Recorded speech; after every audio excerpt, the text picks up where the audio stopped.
As you know, INBAR is an intergovernmental organization with a global mandate to promote the sustainable development and use of bamboo and rattan.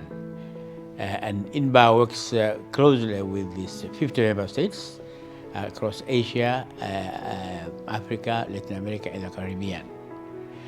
As the host country of INBAR, China plays an important role in the execution of INBAR's mission. Our programmatic collaboration is extensive and deep, with China acting as a key partner in numerous triangular and South-South cooperation frameworks. We are very grateful to President Xi for his support over the years. China has been an invaluable ally in advancing our mandate of promoting sustainable development and use of bamboo and rattan. At the same time, INBAR's institutional goals are very synergistic with China's own environmental goals, as we both work to achieve the 2030 Agenda for Sustainable Development. Senior policy makers in China government indicated their serious commitment to establishing green development into the national planning. Internationally, China, as we know, has committed to dual carbon targets of peaking carbon emissions by 2030 and achieving carbon neutrality by 2060.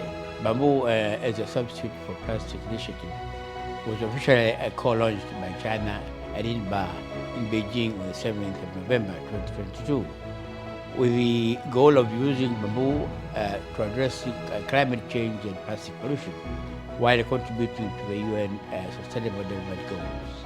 The first international symposium on bamboo as a substitute for plastic was convened in Beijing from 7th to 8th of November 2023, when China and INBAR released the Global Action Plan for bamboo as a substitute for plastic 2023 to 2030, which will function as the main framework for coordinating and implementing the BASP initiative. INBAR recently signed the MAO with the National Development and Reform Commission to jointly promote the BRI. 4 areas are highlighted for cooperation: policy coordination, partnership development, project collaboration, and exchange and dialogue. The agreement will aid in strengthening efforts to advance sustainable practices and achieving development goals in the Global South. Most INBAR member states, in fact, are already BR countries who will directly benefit from the cooperation.